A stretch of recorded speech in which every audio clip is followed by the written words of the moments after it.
really know what you want out of life?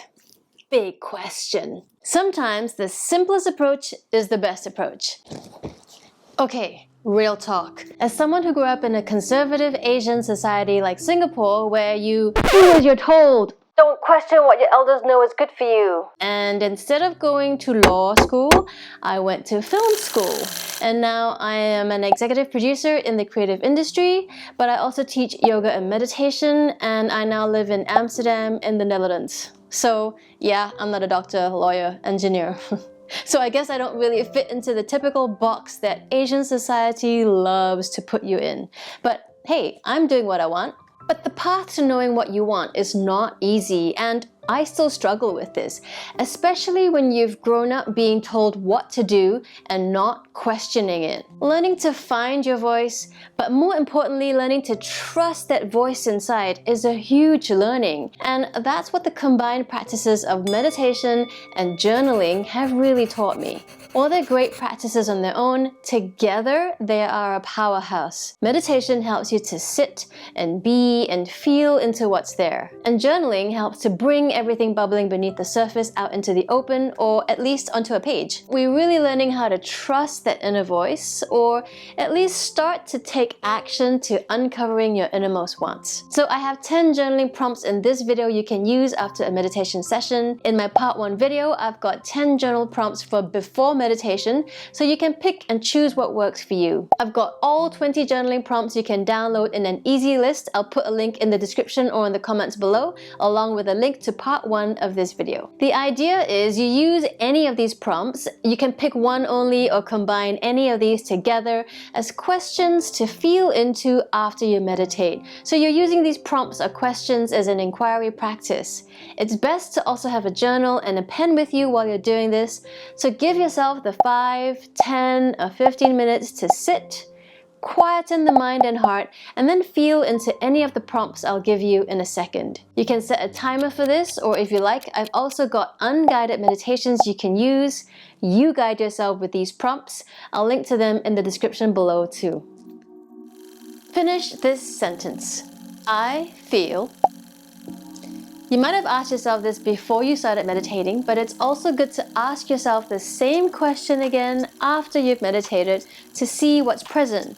Is it the same? Has it changed? How do you feel? And then complete the sentence, my experience today. Here's where you want to jot down how your meditation experience went. Were you focused some of the time, most of the time, or was it a particularly distracted session? What was occupying your thoughts or emotions, if so? A follow-up prompt you could do in addition is to ask yourself, what did I learn from this experience? Even if it wasn't a particularly good sit, there's always something to learn from it. When you're able to turn any experience into a learning without labeling it as good or bad, that's when you start to build trust in yourself. And that's how you start to get clearer on whether this thing is something you really want, or maybe it's what someone else or society has told you is good for you. A question for your inner guide or your intuitive self. I love this one. Okay, I have to admit, it's weird at first when you do it because it's like, I don't know, what? But it helps to start small to take the pressure off. It doesn't have to be anything big or lofty. It can even start with asking your inner guide, what's for breakfast today? So you can throw your inner guide or your intuitive self any question for the day. Big questions, little questions. The whole point is to learn to become comfy with tuning into that intuitive part of yourself and go with the first thing that comes to you without second guessing yourself. Keep it light, like a little game you play with yourself. Stay curious about the answer so you're not forcing and pushing for an answer, but see what pops to mind. Ask yourself, what is one thing I'll take from this meditation to work with today? Was there anything that occurred that felt interesting? For example, a fleeting moment of feeling open, like a bigger, expanded version of yourself. That could be interesting to work with today, to remember this open, bigger, expanded version of yourself and to keep coming back to it today. Maybe it's being a little more patient, kind, or loving today, any kind of quality or value that you want to be moving towards. Just to keep that top of mind. Now here's my question to you. Which one of these prompts got you curious? Let me know in the comments below. You might want to use that and work with that in the next few days. The answer doesn't usually come in the first few times you ask yourself the question, and sometimes you'll have to ask yourself the same question a number of times and from different angles before you start to understand the different layers and levels to yourself. It's a process, and it's okay that it takes time. What is my intention for today? If you're journaling and meditating first thing in the morning, this could be great to set an intention for the day. Or maybe today's meditation session wasn't particularly interesting and you didn't feel like there was something from it you could work with. Well, then set your intention for today. Maybe it's to stay close to your inner guide, that inner voice, and to keep feeling into what would my inner guide do in this moment. If you're a little like me, where sometimes you procrastinate, I have perfectionist tendencies. I don't want to fail, so then I delay doing the thing, because if I don't do the thing, then I won't fail. It's a vicious cycle, you know? You continue not doing the thing, and then this vicious downward spiral happens, so just pick one thing you can do to move the needle forward.